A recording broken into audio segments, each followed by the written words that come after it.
want you to hold me. Sweet Savior, just love me. But for over a decade, the 5 musicians in this heavy metal band have been helping members of the rock generation know God in a language they understand.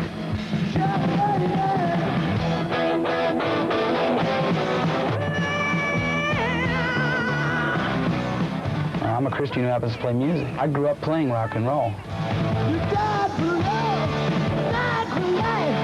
Glenn Kaiser is lead guitarist and vocalist for Rez Band. His life before becoming a Christian was a suicidal one of drinking, drugs, and negative rock and roll.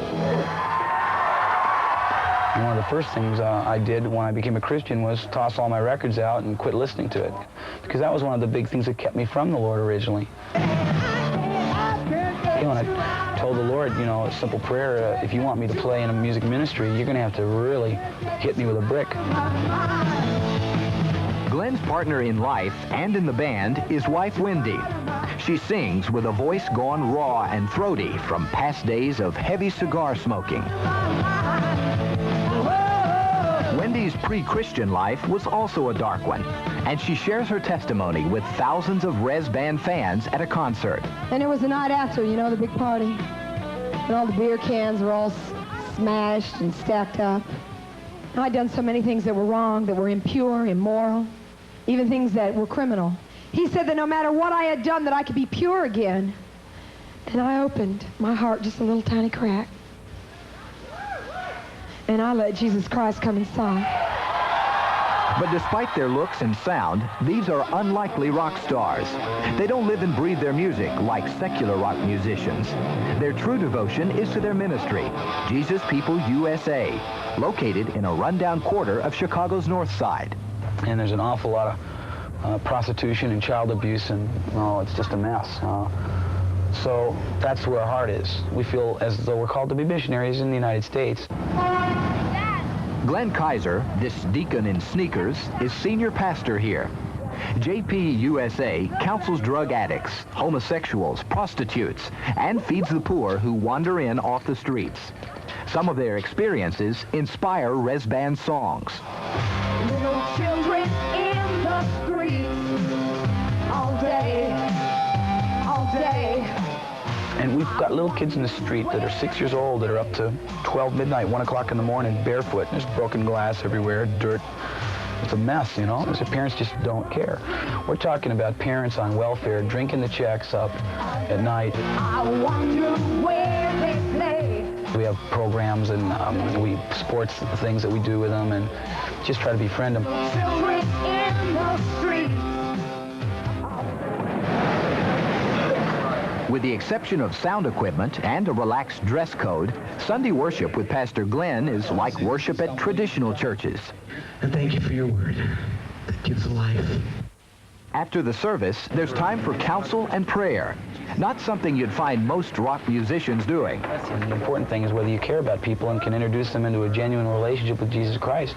And Glenn always makes a moment for one of his 4 children. Okay. Be quiet.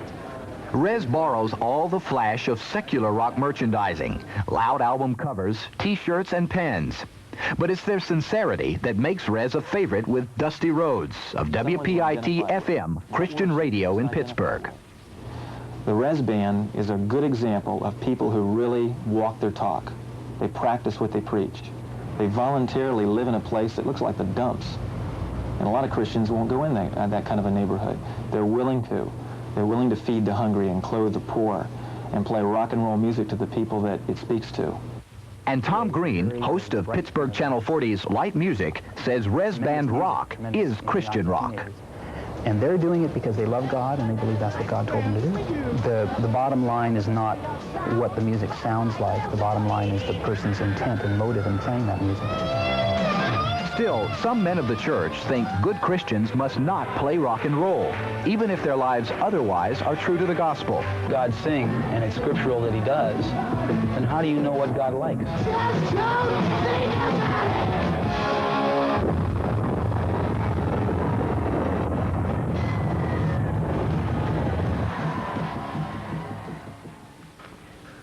Paul, I need some of those flash pots on the set here, so at the end of the show we can go, wow! you know, and have everything go or a fog machine or something. He's saying, okay, that's great. Okay, Lynn, that piece was much more personal. You got to know the people and get to realize what, you know, as Dusty said. Yeah, that there is something behind just their playing rock and roll music. I had never heard of Undercover before I saw the first piece back when it was aired, and I got to know them. I've gotten to know them since then through their music and through some people talking to them, and I've been very impressed with them, even though, as I said, they were very visually shocking to me when I first saw them. They are so broken before the Lord. One of their songs is something like, I'm garbage, I'm nothing, I need the Lord. You know, absolute, just totally broken before God. It's pretty strong language. It truly is. But tell us about the feeling at the concerts. I didn't mean to interrupt you, but I want to get to that. That was something unusual. Having been to rock concerts, I mean, we do a lot of music stories on evening. Chicago, at that Cornerstone Festival, you walked in, you could look out over a field. You didn't see anyone drinking. You didn't see anyone doing drugs. You saw a lot of hands up. You felt something that was positive. I can honestly say that felt positive. But, you know, Glenn Kaiser had come at the end of his concert and said, hey, look, you know, there are a lot of you who are out there flirting, who are getting into this music for the music's sake. And the message was always reinforced. And that's, I think, what was so unusual about these groups.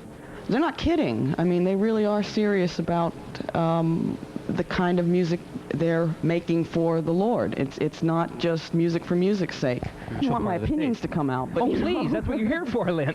Where else are they going to come out? There are places they do come out. But no, and that's why, you know, I let the editor, Doug Bradley, I have to mention his name. Good editor. Heck of an editor. He's watching. That's why I let him have a little freedom with that, you know, to make his statement as well. I didn't let him. I mean, that's what editors do. But I saw nothing wrong with that, because there are several people who have their hands in a project before the end, and all of their opinions go into it, not just the people who are talking on the video, the people who write it, the people who read the voiceovers, the people who cut it. And that's, you know, how many opinions before the thing comes on the air. I'd like to know what you folks out there think. Write me a letter and tell me what you think, okay?